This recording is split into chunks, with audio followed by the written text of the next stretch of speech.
Welcome to all of you in this 40 lecture course on the artificial neural networks and applications.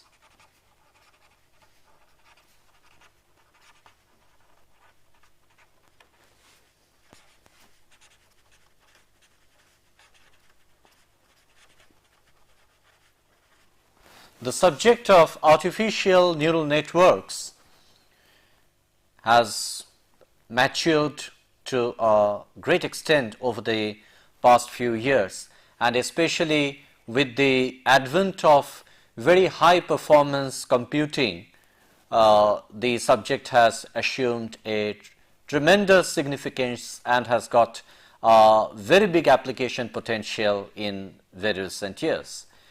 Now, this subject of artificial neural networks is going to be covered in approximately 40 lectures, and in that today I am going to begin with the introduction to the artificial neural networks. So, we will be first defining what a neural network basically means, and as the name implies, actually the term neural networks derives its origin from the human brain or the human nervous system, which consists of a massively large parallel interconnection of a large number of neurons, and that achieves different tasks, different perceptual tasks, recognition tasks, etc., in an amazingly small amount of time,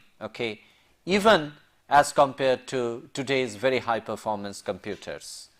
So, this is what we are going to, so this is what inspired the researchers to think that is there any way whereby a computer can be made to mimic the large amount of interconnections and the networking, okay, that exists between all the nerve cells. Okay, can it be utilized to do some complex processing tasks where today's high performance computers also cannot do. So, this subject is the one that we are going to address. So, today we are going to study the introduction to neural networks. That is going to be the topic of today.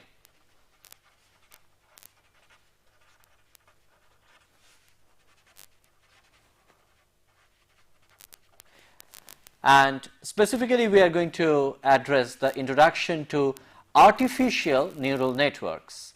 Now, whenever I say artificial, okay, the question that immediately comes to our mind is that what is then the natural neural network? Okay. Now, we know that our brain, the human brain, is having a highly complex and nonlinear parallel computer. Human brain has a highly complex, nonlinear and parallel computer,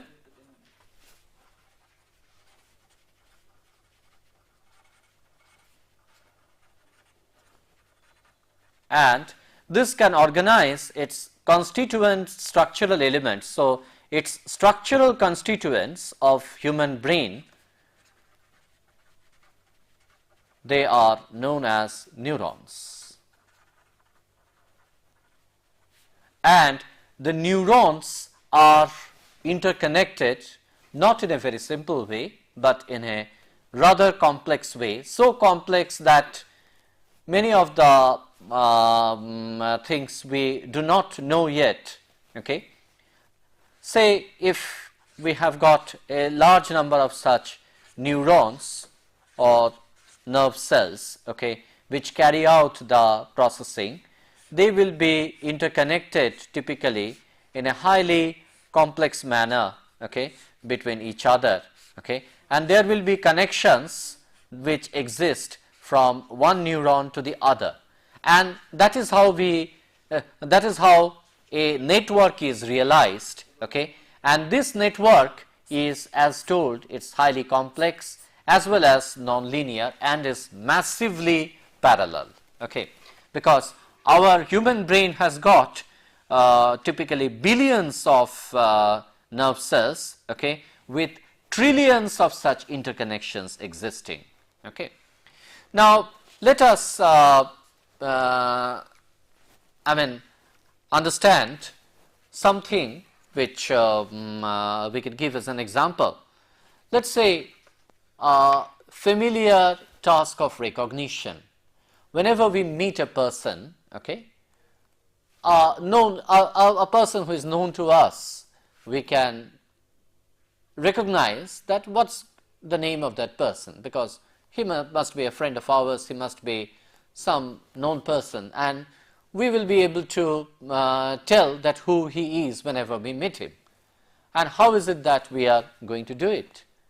We are going to perform a task of recognition. Now, we may be knowing thousands of people around, okay, what we have to do is to immediately, instantly recognize that person, that okay, he is somebody whom I had met 5 years ago, and his name is such and such, he works in such and such place, or I had met him in connection with these works, okay. We can immediately have this recognition task, okay, this face recognition. Now, supposing instead of myself doing it, I ask a computer to do this task, how much of time would you think that a conventional computer is going to take?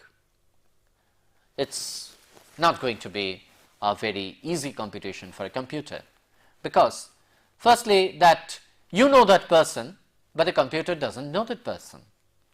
Firstly, that you have to teach to the computer that okay, there are photographs of different people, okay. Supposing if I know 1,000 persons, okay, then I should be feeding the photographs of 1,000 people, okay, into the computer.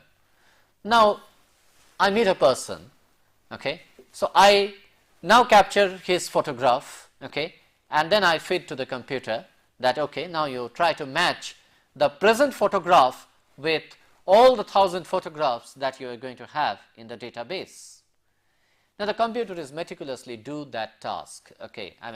You must have trained him, okay, that how to perform a recognition, how to match the given image with that of the stored photographs, okay. And then ultimately at the end of all the computations and at the end of all the comparisons with 1,000 people's photograph which is there in the computer database, the computer is going to give us a result saying that okay, the person best resembles this photograph, okay.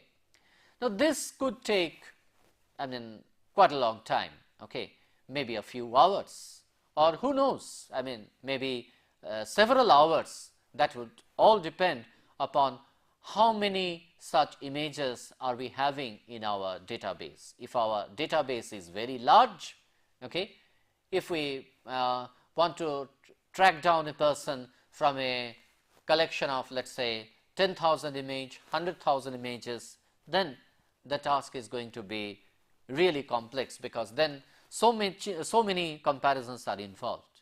But how much of time are we taking? We are doing it almost instantly. Now, how are we going to do that very instantly?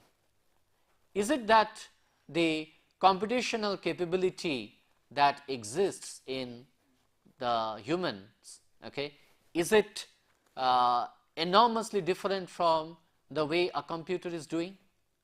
Well, if we try to think in terms of the processing speed, okay, we will be getting a different type of a result.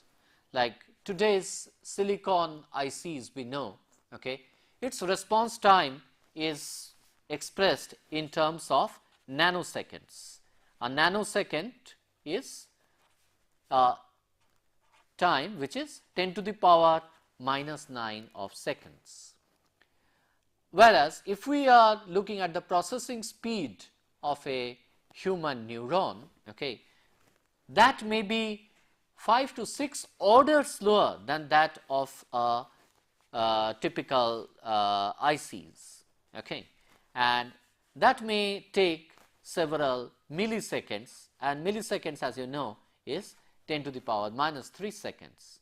So, it is 6 order slower, 5 to 6 order of slower, but in that case the question remains as very puzzling one, that then how is it that the neural processing within the human brain, okay, happens to be much faster than that of today's computer, because we are using, I mean, the elementary block of the digital computation is all those integrated circuits which have got processing times of the order of nanoseconds, whereas the elementary block of the human computation, the neurons, that is 10 to the power minus 3 seconds. So, then how is it that this one happens to be much faster than this? The answer lies in the fact that the network of human neurons in the brain, okay, that is massively parallel. Okay. There is a massively parallel network of neurons. And as I told you that the number is of the order of something like 10 billion. Typically, there will be 10 billion of such nerve cells or neurons, and this will consist of approximately 60 trillions of interconnections. So, the answer lies in this massively parallel structure. Okay. So, now the question is that, is it possible for anybody to perform the tasks that a human brain does? Is it possible to mimic that using the using the electronic components, or is it possible to realize that task using a computer software? Well, it is not that easy, because we do not have, I mean, even in the age of parallel computers, we cannot really think of putting so many processing units and realizing it in a massively parallel scale. Okay.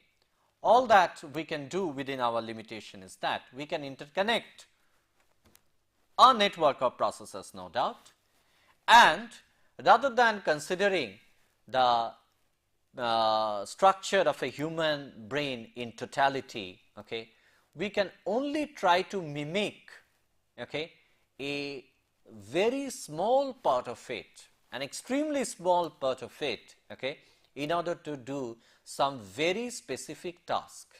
Okay. That is the best thing that we can do using the using electronic components, and using the software we can do only to a limited extent. We can make neurons, okay, but that is surely going to be different from the biological neurons that we have talked about so far. Okay. So, what we are going to study is the artificial neural networks. Okay. By artificial, we inherently mean that something which is different from that of the natural or the biological neurons. So, this is the subject, artificial neural networks. In short form, we very often refer to it as ANN. Okay. Now, firstly, that let us understand that why at all we are going in for an artificial neural networks. Okay. What are the advantages that it is going to offer to us? Okay. So, let us list out its usefulness and some capabilities.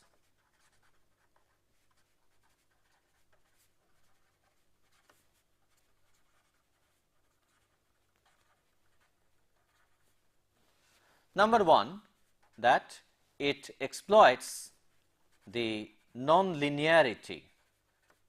Now, I think all of you should be able to understand the terms linearity and non-linearity.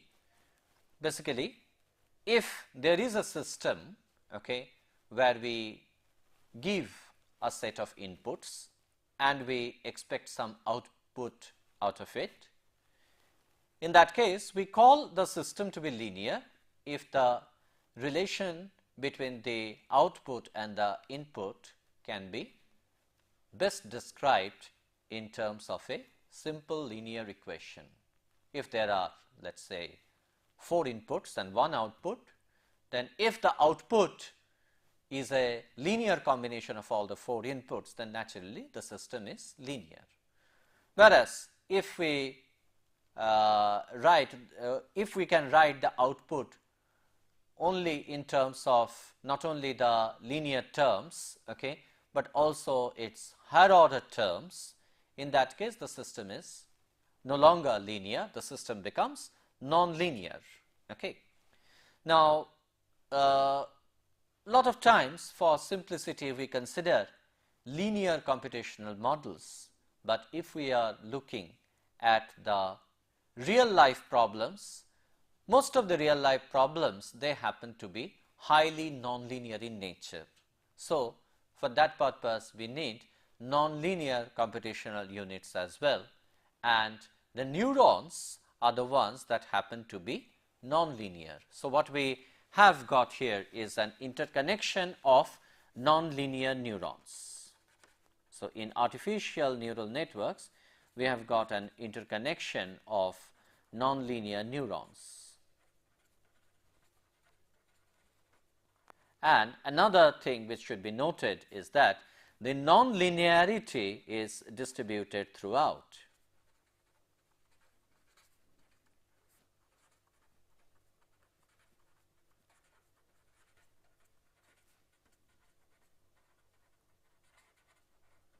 In fact, the very nature of computation, as you can realize, is highly distributed in nature. So, the nonlinearity that we are talking of is naturally distributed. The second usefulness that one must talk about is the input-output mapping.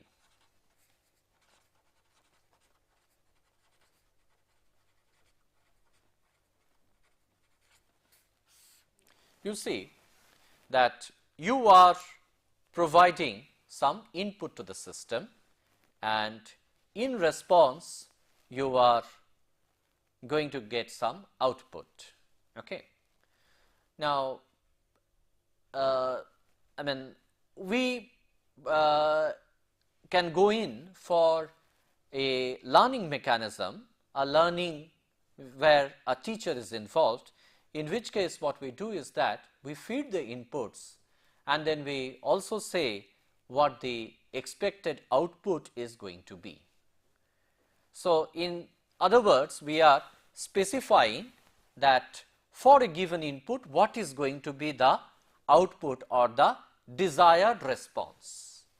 Now, it is possible that our computational unit that we are having, that is not able to achieve the actual output that we get may be different from that of the desired output. Okay. There may be a difference between what is actual and what is desired. What we can do is that we can accordingly modify, I mean, if our system has got a set of free parameters, some parameters that we can adjust. So, if we are having such kind of free parameters, then we should be able to adjust the free parameters of the system, okay, such that for a given input or a set of inputs, we can obtain the output that is closest to our desired output. Okay. In that case, we may not be able to achieve that immediately. Okay. First time we feed a pattern, okay, our system doesn't know, hasn't encountered that pattern before. we are feeding that okay, what the desired response is going to be, but then the actual output will be different. So, the difference that exists between the actual output and the desired output, that adjusts the parameter of the system such that the difference between the actual and the desired is minimized, and that we may have to do several times. So, there is a process of learning, okay, and this learning, as you can understand, involves a teacher. There is a teacher who says that corresponding to this input, this is what the output should be, and if it is not, then the teacher is asking you to correct. The teacher is asking you to adjust the free parameters which are available in the system, so that next time you feed the input, the same input, you can get an output which should be closer to that of the desired. So, this is something which is very important, very important, okay, and this is what is going to make the neural network, okay, remarkably different from the conventional computational unit, and that is in the sense that it has got a learning ability, okay. And in this case, the input output mapping that we were referring to so long is basically referring to learning with a teacher, okay. Here a teacher is definitely monitoring. Now, not that all the time we can find a teacher, okay. There may be some situations, okay, where we may have to learn without a teacher also, maybe from simple associations. You see, let us look at the developmental process of a child. Now, a child is born with a brain, and that brain has got, I mean, a massive interconnection of its neural processing units, but a child has to develop himself or herself, okay, with a process of learning, okay. A child sees so many new things. I mean, when the world is new to a child, the child learns, the child finds out many things by himself or herself, okay, and that the child is able to do through some process of association. Let us say that, I mean, a child sees so many animals, okay, around. Now, a child sees that a group of four-legged animals is called a cat, a group of four-legged animals is called a dog, okay. Now, a child may be making mistake initially. I mean, sometimes, okay, a child could get confused between what a dog is and what a cat is, okay. So, he may feel little confused, but the parents are there as his or her teacher, and the parent corrects that, okay, no, this is not a cat, this is a dog that you are pointing to. So, now the child knows that, okay, a dog has got some specific pattern characteristics, a cat has got some specific characteristics.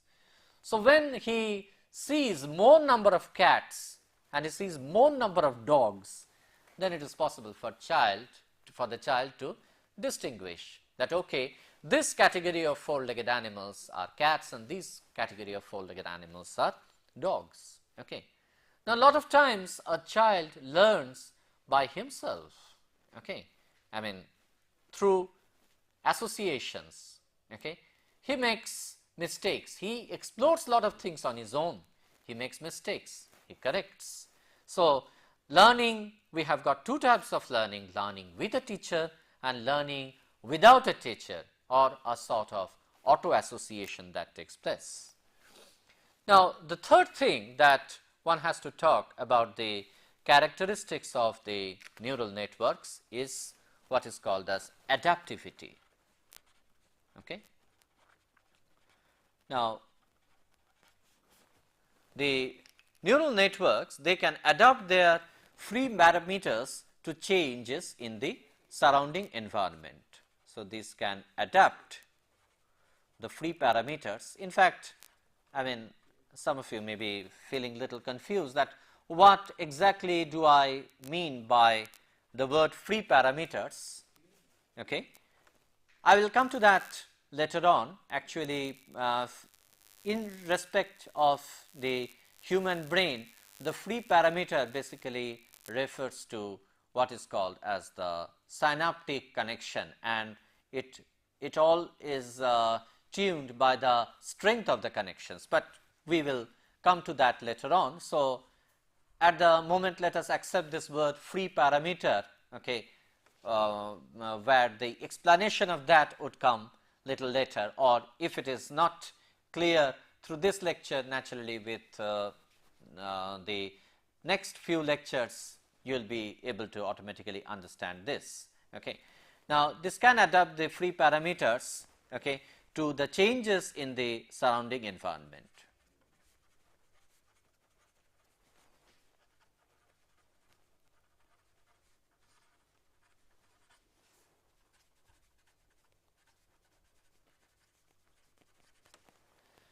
Well, you see, I mean naturally you can understand one thing, that we definitely have to go through the process of learning throughout our life, okay, in some sense or the other.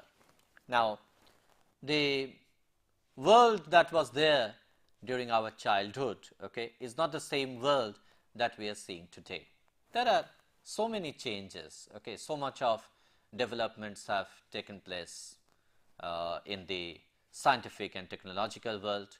Our lifestyle changed altogether, okay. Our culture has gone through changes, okay. There are changes everywhere, okay, and you see that still we are able to cope up with this world. Now, how is it so? So, there are so much of changes in the surrounding environment that we are seeing around us, but we can adapt ourselves. Okay, that is a capability which we the human beings are having. Okay, and that we are doing by making some internal adjustments, or the adjustments of the free parameters that we will come to a little later.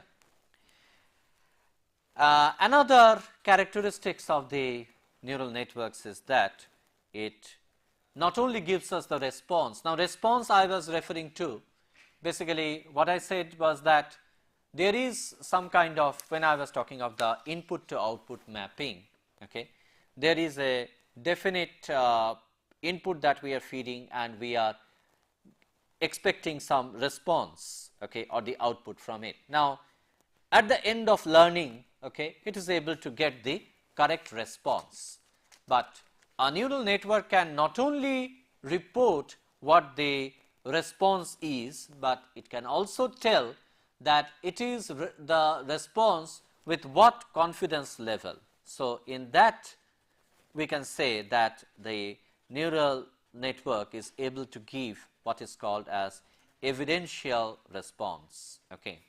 And just see that I mean we the human beings, okay, lot of times we give the response with some evidentiality in it. Like we can always say that yes, I think it is going to happen that way. We associate the word I think. That means to say that we are associating some kind of a confidence measure. Okay. Not that we are 100% confident, but maybe when we say I think, with a good degree of confidence we can say that yes, the feeling is that it is going to happen. So, that is to say associating a confidence with the decision. So, it is not only a decision, but it is a decision with a confidence measure, with a measure of confidence. So, all this we are telling as the characteristics of the biological neural network systems. Okay. Now, whether all these things could be mimicked into the artificial neural networks or not is something that we have to explore later on. Okay. Another very important characteristics which the biological neural network system exhibits is that its ability for fault tolerance. Now, what happens if supposing one particular nerve cell is malfunctioning, or let us say that one connection, okay, from one nerve cell to the other, a single connection is somehow not working. Okay.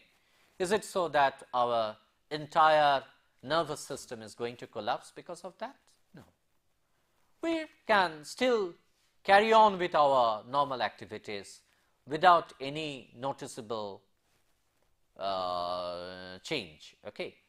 If too many neurons are affected, maybe that we will have some effect, okay, of it, but okay, I mean, it is not something that is leading to a catastrophic failure.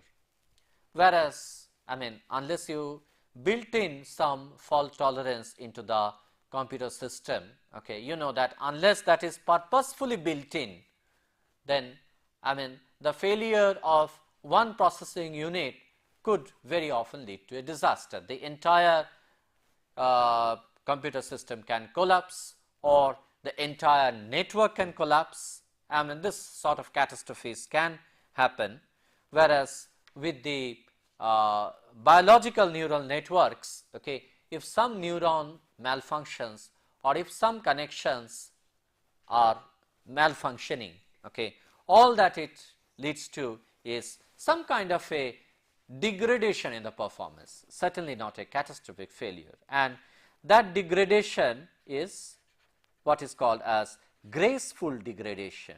So, graceful degradation in the sense that it all depends that how much of fault has taken place. If the fault is too many, then the degree of degradation is large, whereas if the fault is not much, then the degree of degradation is small. So, it is called as the graceful degradation, okay, and in that sense the biological neural network system is highly fault tolerant, okay, and it is possible to incorporate this fault tolerance mechanism even in the artificial neural networks also. The next point that we must point out, okay, in fact this is this is motivated by the fact that there is a massively parallel computation that our brain is doing. Now, if we have to list about the capabilities of an artificial neural networks, okay, then for the artificial neurons we can list one of its characteristic, that the neurons, the artificial neurons, that should be VLSI implementable. So, we can tell about its VLSI implementability. Okay.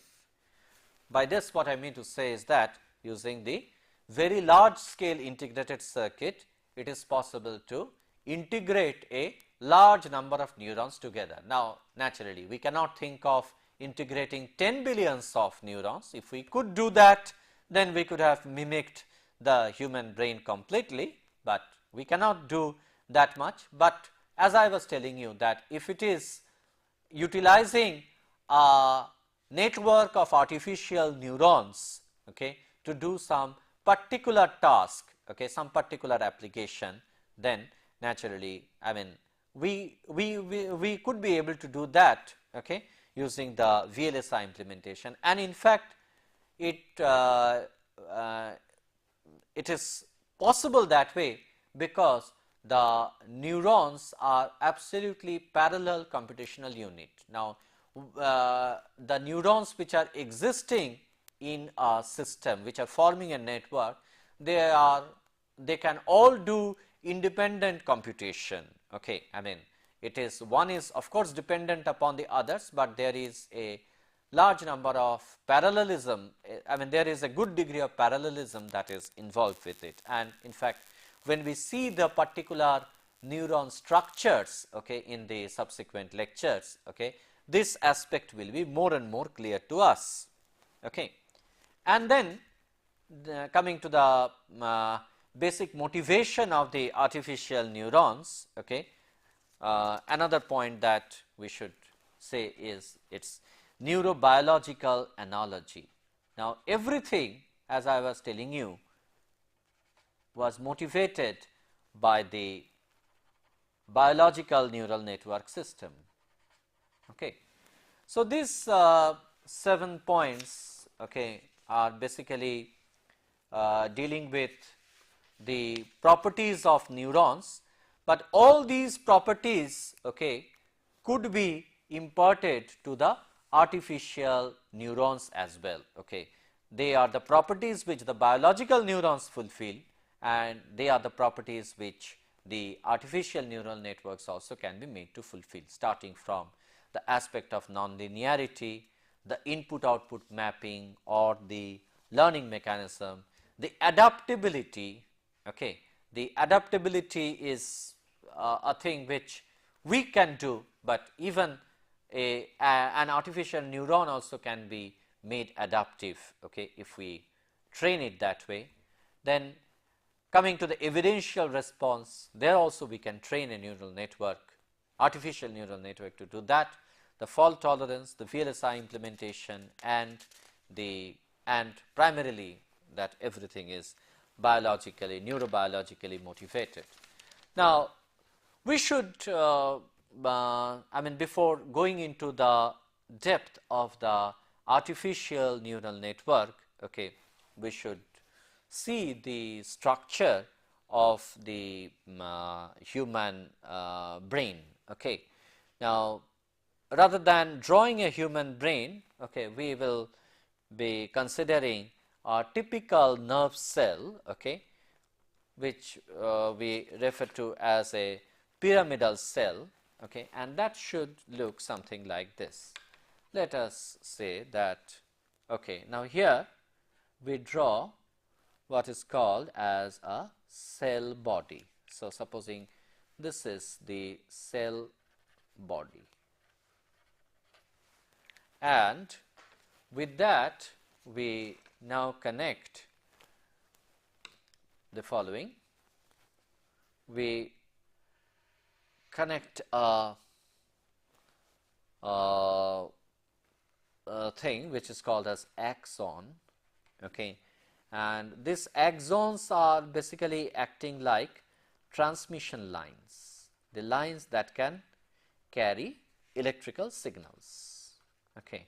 And in terms of its electrical characteristics, one can say that it is having a high degree of electrical resistance and offers a large capacitance, okay. So, this has got high R and high C. Now, these axons, they act as the transmission lines for carrying the electrical signals, and they end up with the, so here you can see that there is some tree like structure, okay, and all these ultimately end up in synaptic terminals, what is called as synaptic terminals, and these are basically used for making connections with the other nerve cells, okay. Now, this basically is nothing but the output part of the neuron, okay. I should have shown the input part first, but let us draw that. Now, these are the response zone, that is to say with the synaptic connections, and that will lead to the other neurons, and then we have here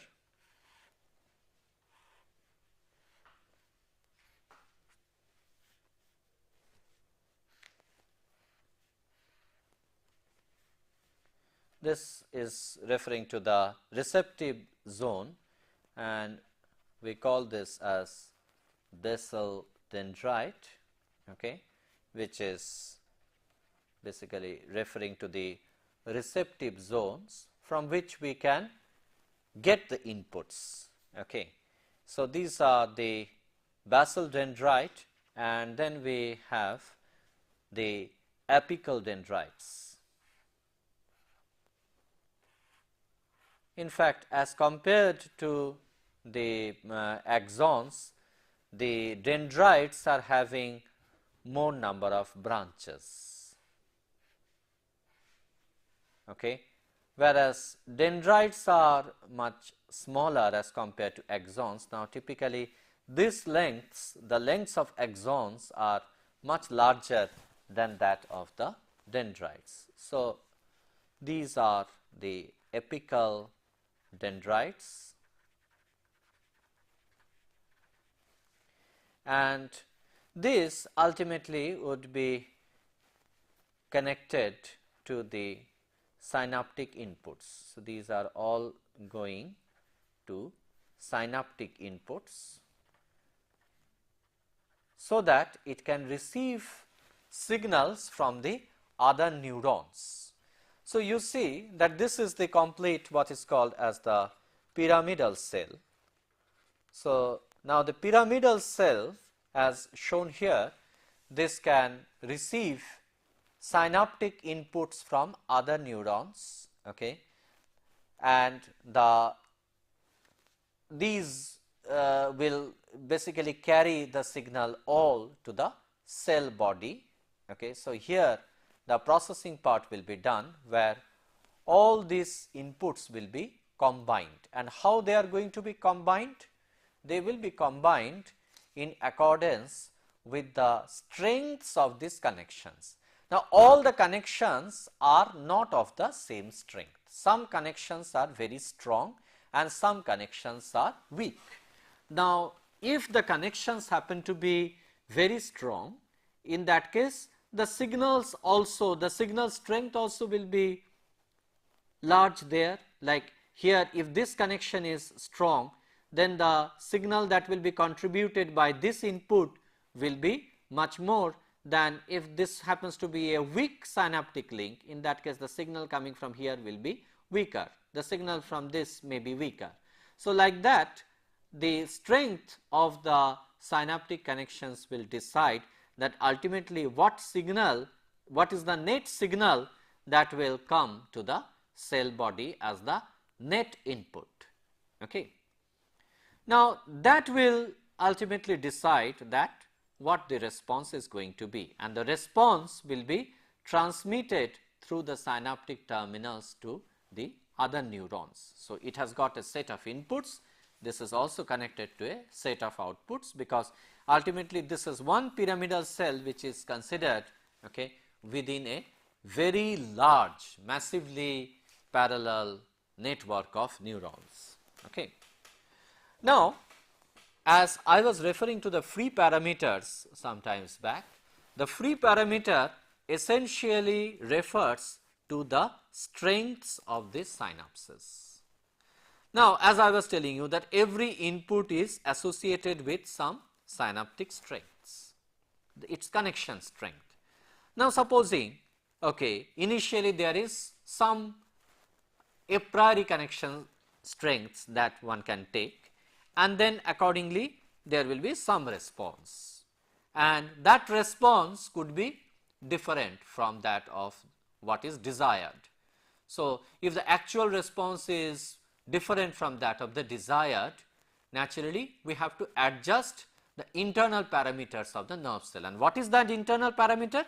It is this strengths of the synaptic connections. So, what we do is that we now alter the connection strengths, and then we feed the same inputs, okay, and find out that what the output is going to be. This time we may be closer to that of the desired, but still we may not be exactly equal to the desired, so that it will go through another round of synaptic strength modifications, and this could go on iteratively till the actual response is close to that of the desired response. We may not be able to achieve exactly, but may be able to achieve close to that. So, the synaptic strengths are basically dictating that what the signal strength is going to be, and these are basically acting as a free parameter to our biological nerve cell processing. And equivalently in the artificial neural network, then we should be building up something, some electrical equivalent of such synaptic strengths. Okay. In fact, in an equivalent electrical model, we can represent a neuron like this, that a neuron or a nerve cell will be connected to several inputs.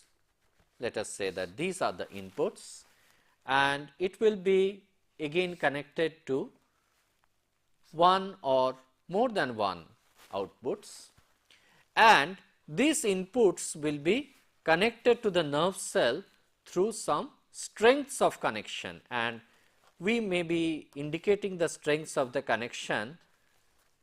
Okay. Right on top of this arrow, we can write down that what is the strength of this connection. Let us say the strength of this connection we call as W1, the strength of this connection we call as W2, this as W3, and supposing there are n number of such inputs connected, and we call this strength as Wn. And we are having here the input signal available to be that of x1. Here the input signal that is available, let us say it is x2, here x3 is available as input, and here xn is available as input.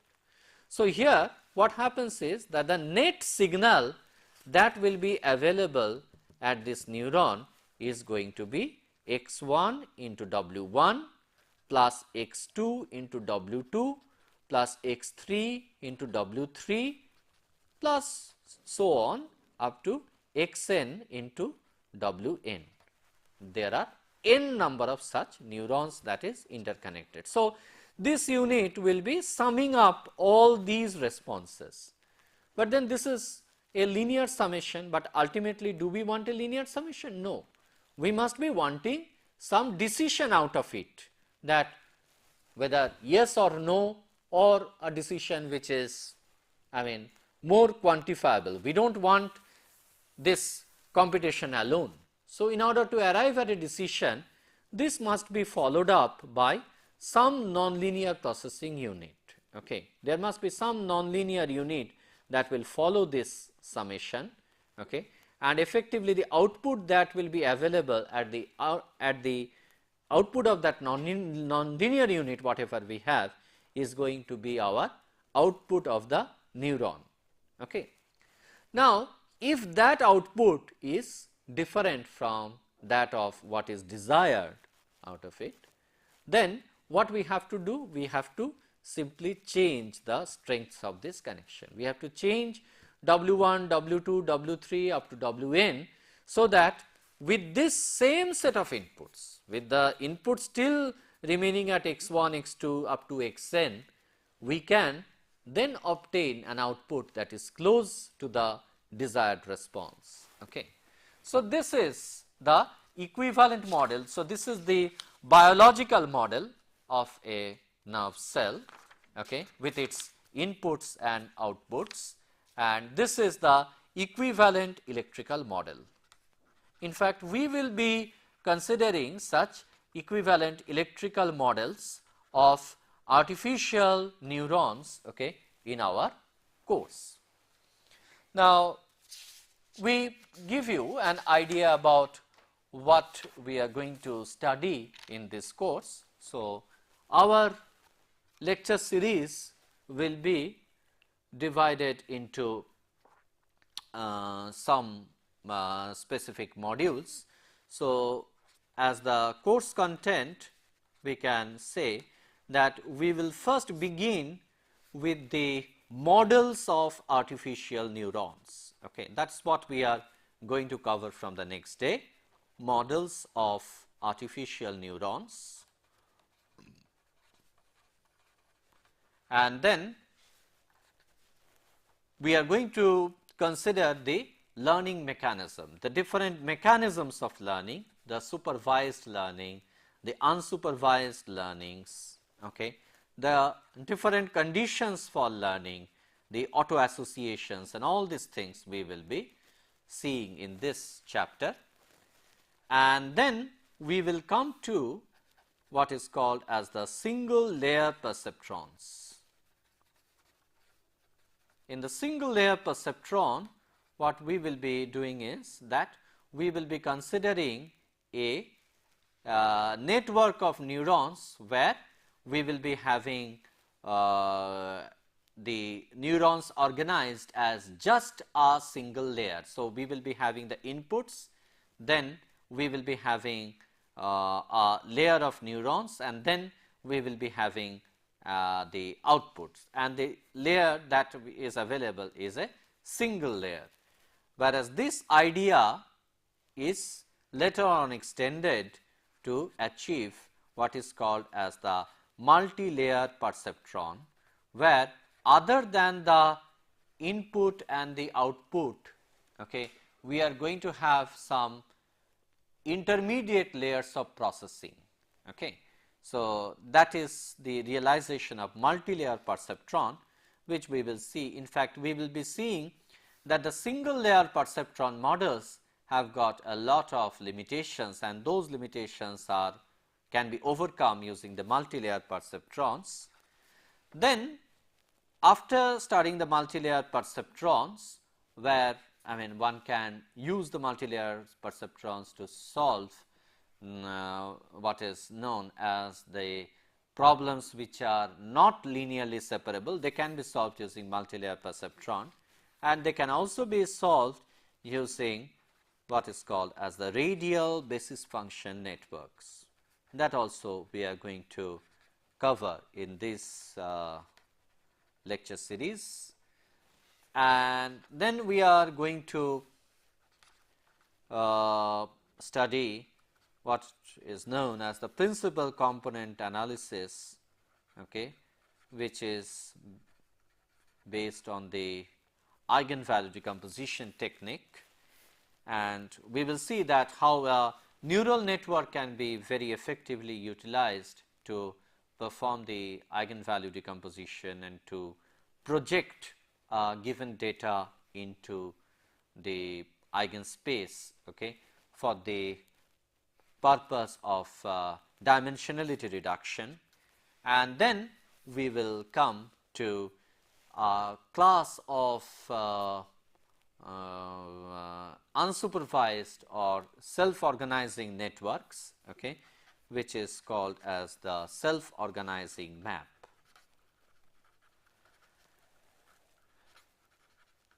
So, this will be under the scope of our study in the lecture series. So, that is all for today, and from the next class we will begin with the artificial neuron model. Thank you very much.